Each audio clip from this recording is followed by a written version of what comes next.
Today, we get to spend some time with two examples of one of the most original and most legendary dive watches out there, the Seiko Tuna. Everything about the Tuna is unique, including the story of how it came to be. It was created as a response to a complaint letter Seiko received in 1968 from a Japanese saturation diver who complained about Seiko watches failing during deep dives using helium mix of gas. A team of Seiko engineers, led by Ikuo Tokunaga, went to work to create the perfect dive watch. And after 8 years and about 20 patents filed, they came up with the Tuna, a saturation dive watch that, unlike the Rolex Sea Dweller and Doxa Sub, didn't rely on a helium release valve to allow the helium to escape without popping out the crystal during decompression, but rather stopped helium from entering the case in the first place. This was achieved by a use of a special L-shaped gasket and the fact the case was a monoblock design, meaning it didn't have a removable caseback. What separated Tuna from the rest were also the materials used: titanium for the case and ceramic-coated titanium for the shroud. In 1975, both of these materials were being used for the first time in the world of dive watches. The protective shroud gave the Tuna its distinctive look that has stayed true to the original to this day, making it one of the most unique-looking watches out there, even though today different materials are used. Seiko still uses titanium for the case, but in modern times it is either DLC-coated or gold-plated, while in the old days it was nitride-coated in the case of the Golden Tuna. Also, the shroud today is made either entirely out of titanium or entirely out of ceramic. This is the result of keeping with the times. Both have their advantages and flaws. The titanium will scratch up, but will not break, while the ceramic one, like the one used on this SBBN 025 Darth Tuna, will not scratch, but hitting the watch hard enough against a surface strong enough can result in the shroud breaking. However, there is a third option with this model, the 700 pieces limited edition SBBN 029.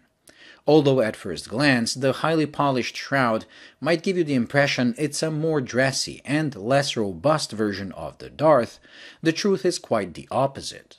The shroud on this is made out of Cermet, a composite material created, as the name would suggest, by mixing and molding ceramic and metal powder, creating an alloy that has the scratch resistance of ceramic but doesn't break as easily as the metal particles used give it elasticity. So even though it doesn't look like that, this version is a better tool watch that you can use and abuse than this one. Everything else is pretty much the same, from the robust bezel through highly legible hands and dial and all the way down to the movement used. The epic 7C46 quartz movement. Created specifically for the Tuna in 1986, this high-torque serviceable movement is among some of the best quartz movements ever made, and one that gets respect even from the snobbiest of watch collectors. It comes with a 5-year battery life and an end-of-life indicator telling you when to change the battery.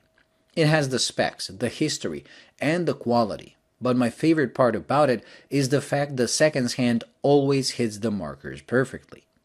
When it comes to size, these 1000-meter quartz versions are in the middle, being slightly larger than the screw-in caseback 300-meter models and smaller than the automatic-powered Emperor Tunas. With my 6.7-inch wrist, I first went with the 300-meter one, as I was absolutely positive these would be too big for me at 49.5 millimeters in diameter. But after getting the 300-meter SBBN 015 and strapping it to my wrist, I realized just how small Tunas were compared to their specs. That is thanks to the lugless design, making the vertical span of the watch the same as the diameter, with the lug-to-lug being even shorter than that. Now, after wearing this and finding it perfect for my wrist, I can tell you one thing. If you have a desire for a Tuna, but always dismissed it because you have a small wrist, do yourself a favor and try one on. I was and still am amazed at how well these things wear despite their large size on paper. Having owned two versions so far, the 300 one and this 1000 meter one, I can only say there is something special about a tuna that explains why people are willing to pay the prices these, to most people ugly quartz watches, command. I personally never found the tuna ugly, as I liked the fact it was designed by engineers with form-following function, and not a marketing team following survey results on what people find attractive. This is also the reason I prefer these updated hands and dials to the original ones. They're simply better at doing their job, which is telling time in a legible, easy-to-read way. That is more in the spirit of the Tuna than keeping the old ones for the sake of tradition and history, even though most watch lovers will not agree with me. In conclusion, I can only say one thing. If you're into watches, you should own a Seiko Tuna at least once in your collecting life.